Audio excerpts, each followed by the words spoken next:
Hi friends, video చూస్తున్న ప్రతి ఒక్కరికి నా హృదయపూర్వకమైన వందనాలు. వాక్యము వింటున్న మీ అందరికీ కూడా నా హృదయపూర్వకమైన వందనాలు. దయచేసి ప్రతి వీడియో సంపూర్ణంగా వినండి. వింటే మీకు అర్థమవుతుంది. మరి వెంటనే దాన్ని స్క్రోల్ చేయొద్దు. ఈ వాక్యము ఇతరులకు కూడా మీరు అనేక మందికి షేర్ చేయండి, కామెంట్ చేయండి, లైక్ చేయండి. దయచేసి ప్రతి వీడియో కూడా అందరికీ గ్రూపులో ఉన్నవారు మీ గ్రూపుల్లోకి పోస్ట్ చేయండి. కొంతమంది కన్నా దేవుని సువార్త అందాలి. మన ద్వారా కొంతమంది అన్న రక్షణలోకి రావాలని నా ఆశ. కాబట్టి ప్రతి ఒక్కరు కూడా ఇన్స్టాలో ఉన్న గ్రూప్ మెంబర్స్ అందరికి కూడా హృదయపూర్వకమైన వందనాలు. నా వీడియో ప్రతిదీ కూడా మరి మెసేజ్ దేవుని వాక్యం ప్రతి ఒక్కరికి అందులాగా మీ గ్రూపులు కూడా షేర్ చేయాలని మనవి చేస్తున్నాను. మరొక మాటని మీ ముందు ఉంచుతున్నాను. ఈరోజు ప్రతి ఒక్కరు ఎలా ఉన్నారంటే, ఎదుటివాడికి కీడు జరిగితే, వాళ్ళు కీడులో పడిపోతే, కీడు జరిగితే సంతోషించేవాళ్ళు. నేను అందరిని అనట్లేదు, కొందరినే అంటున్నాను. ఎదుటి వ్యక్తికి కీడు జరిగితే సంతోషించే వాళ్ళు కొందరు ఉన్నారు. అయితే అటు వారికి నేను ఈ మాటని తెలియజేస్తా ఉన్నాను. కీడు అనేది సంపూర్ణంగా జరిగించాలంటే దేవుడే చేయాలి. కానీ వాక్యం చెప్తుంది, దేవుడు శోధిస్తాడని, కీడులోకి తీసుకెళ్తాడని, నాశనం చేస్తాడని మనం అనకూడదు. ఎందుకంటే అప్పుడు ఆయన దేవుడు అవడం.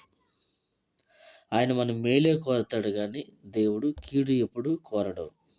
కాబట్టి సామెతల గ్రంథము 11వ అధ్యాయము 27వ వచనంలో, మేలు చేయు గోరువాడు ఉపయోగకరమైన క్రియ చేయును, కీడు చేయు గోరువానికి కీడే మూడును. చూసారు ఈ మాటని? కీడు చేయు గోరువానికి కీడే మూడును. మనం ఎప్పుడైతే ఒకడికి కీడు చేయాలనుకుంటామో ఆ కీడు మనకే అంటుకుంటుంది.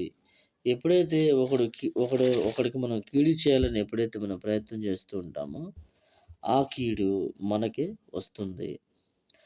అందరూ బాగుండాలి, ఎవ్వరూ కీడులో పడకూడదు, ఎవ్వరూ కీడుకు గురవ్వకూడదు, అందరూ బాగుండాలని కోరుకోవాలి.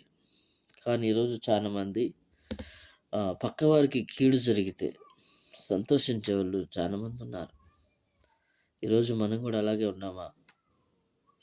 దయచేసి దేవుని పిల్లలకి అది తగదు. మనము కీడును కోరేవారిగా ఉండకూడదు. కీడు నుండి మనం తప్పించబడాలి. మనతో ఉన్నవారు కూడా తప్పించబడే విధంగా మనం నడుచుకోవాలని మనవి చేస్తున్నాను. మరొక అధ్యాయం కూడా మనం చూసినట్టయితే, సామెతల గ్రంథం 1వ అధ్యాయము 16వ వచనం చూడండి ఒకసారి. కీడు చేటుకి వారి పాదములు పరుగులెత్తెను, నరహత్య చేటుకు వారు అని త్వరపడుతున్నారంట. ఎంత భయంకరమైన మాట చూడండి ఒకసారి. కీడు చేయటానికి వారి పాదాలు పరిగెత్తుతున్నాయి అంట. వాస్తవానికి మనం ఏ విషయంలో పరిగెత్తాలి? సువార్త చెప్పే విషయంలో. వాస్తవానికి మనం ఏ విషయంలో పరిగెత్తాలి? సువార్త ప్రకటించడానికి పరిగెత్తాలి.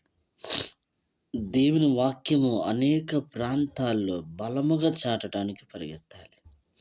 దేవుని పనిచేయటం కోసం పరిగెత్తాలి. ప్రార్థన చేయటం కోసం పరిగెత్తాలి. దేవుని ఆరాధించటం కోసం పరిగెత్తాలి. కానీ ఈరోజు చాలామంది ఎలా ఉన్నారు?